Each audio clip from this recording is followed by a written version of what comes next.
Hello everyone, I am Lakshmi Das, volunteer of Applied Forensic Research Science. Here I am presenting a topic Introduction to Forensic Chemistry.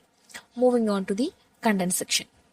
Introduction, History of Forensic Chemistry, Scope and Significance of Forensic Chemistry, 4 stages of Forensic Chemistry, Roles and Responsibilities of Forensic Chemistry, Rules in Forensic Chemistry, Branches of Forensic Chemistry and Unit in Forensic Laboratories, Chemistry Evidence from Crime Scene and Type of Exhibit, Method used in Forensic Chemistry, and last, Use of Chemical Analysis and its Steps. So first we moving on to the introduction part. Forensic science deals with many divisions. Those divisions include forensic chemistry, physics, biology, serology, etc. Forensic chemistry includes the application of chemical methods and its principles.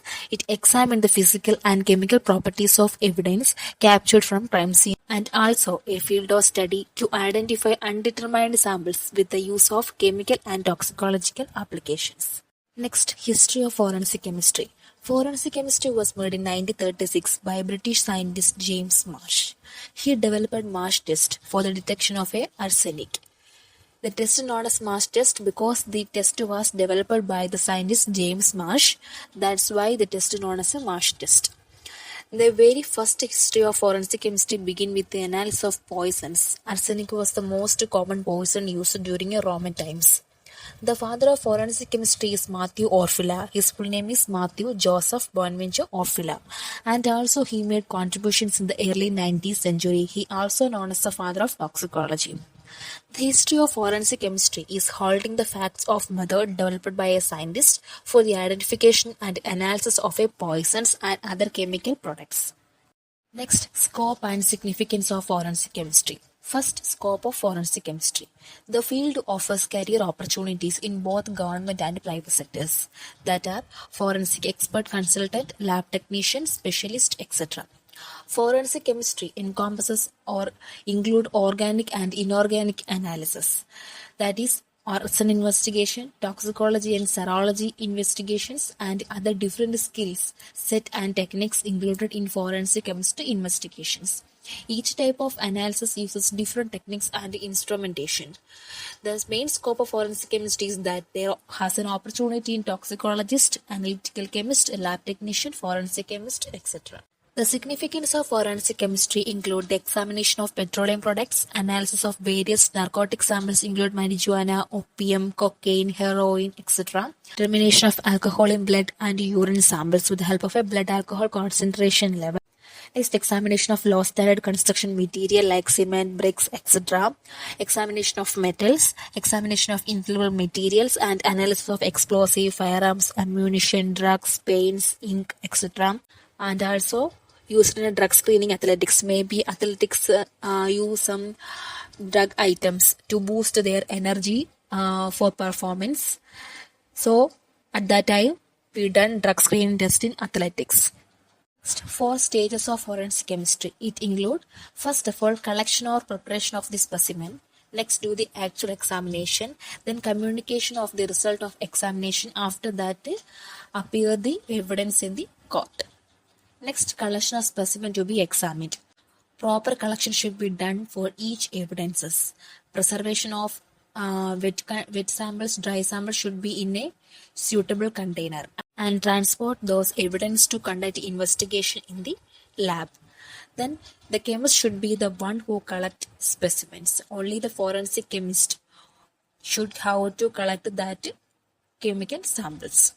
Next, factors considered when collecting samples are sufficiency of samples, standard for comparison, maintenance of individuality, labeling and sealing. These 4 factors should be aware about forensic chemist, because if there is a small amount of samples, it should not be helpful for getting actual results. So need a sufficient amount of samples and standard samples for comparison, and need maintenance of individuality. Individuality is the main factor for the comparison of an evidence, and after that, check the evidence are in a proper label and sealing format.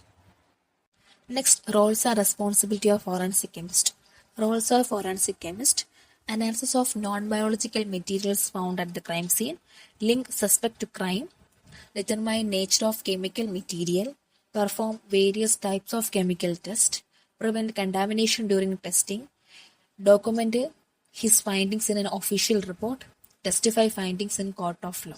It's the duty of forensic chemist to aware about the contamination of evidences. So it should be prevented by the forensic chemist itself and document whatever the things or whatever happened in the crime scene should be recorded in a official report and should be submitted in the court of law. Responsibility of forensic chemist. Conduct a qualitative and a quantitative determination of abused drugs. Conduct a chemical examination of explosives. Conduct chemical examination of gunshot residue. Conduct chemical toxicological examination of human internal organs, gastric content, blood, etc. to maybe find out the presence of poisons or any other metallic poisons like that. And conduct a blood alcohol determination. Examine urine samples and other body fluid. Testify and gives expert opinion in court of law. All those chemical toxicological examinations conducting human internal organs or any other body fluids to find out the presence of a poisons and any type of drugs presence also, and all these reports should be submitted in the court of law. Rules of forensic chemistry. Go slowly, be thorough, take note, consult others, use imagination and avoid complicated theories. Branches of forensic chemistry and unit in forensic laboratories. First one, branches of forensic chemistry to include trace evidence analysis, chemical fingerprint analysis, and that DUIA means driving under the influence of alcohol or biomarkers of alcohol consumption and diseases, and hazardous of chemical analysis, fire debris and inflammable substance analysis. Unit in forensic laboratories. First, controlled substance, toxicology unit, latent print examination unit, question document unit, trace evidence unit, firearm and tool mark unit, explosive and fire debris unit. First, controlled substance unit in those chemistry evidence include are white powders, botanical materials and colored chemicals. In toxicology unit, chemical evidence are blood samples, body fluid, urine, saliva, stomach content. Why those are chemical evidence? Because all those body fluid, blood samples contain some chemical evidences like poison, drug. So that's why they are included in chemical evidence. Latent print examination, latent and visible prints. May those latent and visible print can be visualized with the help of some chemical powders or chemical method. Then question document. Those chemical evidence are handwritten and typewritten document, ransom notes. Trace evidence, polymers, paint, ink, soil, fiber. Firearm and tool mark. Chemical evidence are firearms, tools, serial numbers. And explosive fire debris include the chemical evidence are burned materials, explosive accelerants, etc. Chemistry evidence from crime scene and type of exhibits. First type of chemical evidences: soil evidence, liquid evidence, gas evidence. Those chemical evidence are classified in these three types. First, solid evidence. It includes poisons, drugs, soil, cement, minerals, explosive residues, gunshot residues. It's also known as a GSR. There's cosmetics, trace materials. Second one is liquid evidence. It includes acids, gasoline, body fluids, beverages, poisons, household products. Next is gas evidence. It includes natural gases, refrigerants, butane, propane, tear gas, propellant, etc. Type of exhibit received. First one, burnt materials. Next, oil and fat, metallic substance, chemicals used in trap cases, alcoholic drinks, alcoholic or poison content body fluid, narcotic drug materials, petroleum products, hydrocarbon solvent, engine lubricants, oil, grease. Next method used in forensic chemistry. First one is HPLC, that is high powered liquid chromatography. It is used for the qualitative and quantitative determination of a volatile or non-volatile substance based on the chromatographic technique. Next, ultraviolet spectrophotometer. It is used as a qualitative and quantitative analysis for organic compound. First, HPLC used for the volatile or non-volatile substance. And next one, ultraviolet spectrophotometry is used for the analysis of a organic compound.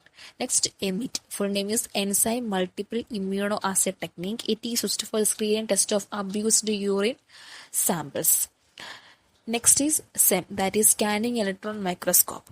It is used for the physical identification of a various questioned specimens and also to find out the magnification on rough or covered surface of a minor specimen such as hair, fiber, paint, drug, etc.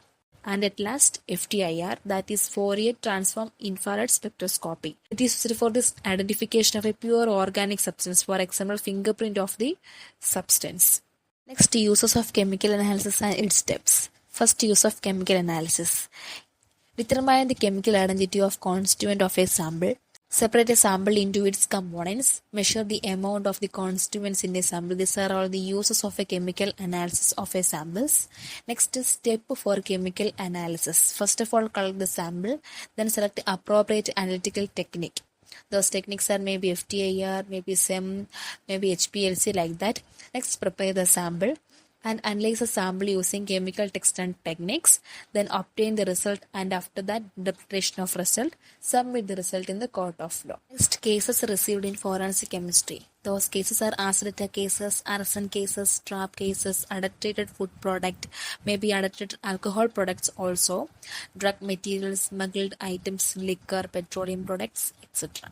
So this is all about my topic, Introduction to Forensic Chemistry. Hope you all understand the topic. Thank you.